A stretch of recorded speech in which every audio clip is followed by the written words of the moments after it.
আমাদের জীবন অতি সংক্ষিপ্ত।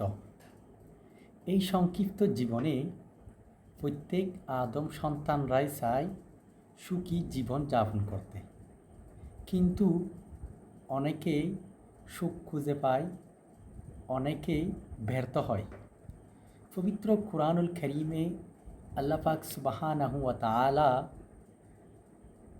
বান্দাদেরকে সুখী জীবন যাপন করার জন্য যেই দোয়া শিক্ষা দিয়েছেন, আসুন তা জেনে নেওয়া যাক।